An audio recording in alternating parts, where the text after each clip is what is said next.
Today I want to tell you the story about a Minuteman. Ignore Captain Parker. So I just want to tell you this story. I want to tell you about Samuel Whitmore.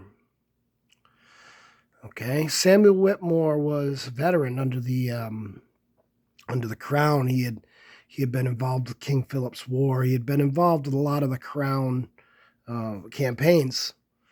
He lived here in Massachusetts. He was about 78, 79 years old when the revolution kicked off. He found a bunch, basically, we all know about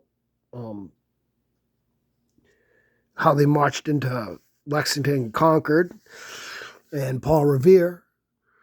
Well, we didn't have a very good communications back then. So Samuel Whitmore was just tending his fields. He saw the English marching in his town, and he said, hell no.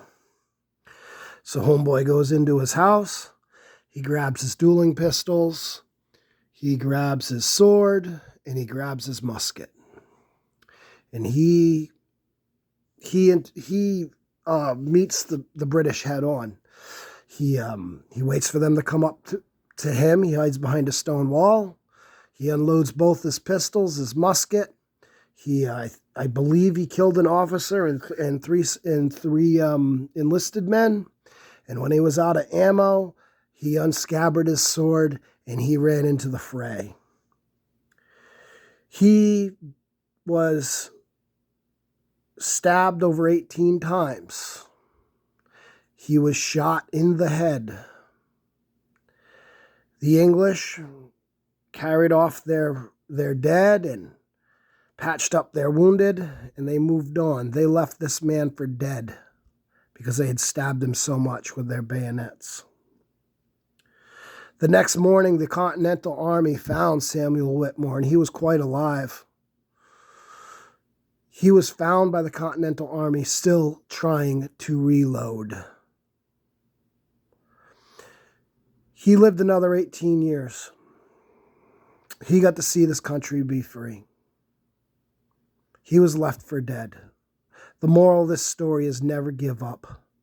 Never surrender. Except for manners of common decency and good sense. And that's a quote from someone famous.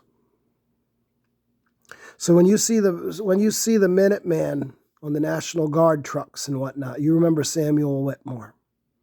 You remember someone who went about unsurpassable odds and never gave up. Do not give up, ever. Thank you all for listening to me. Have a good day and God bless.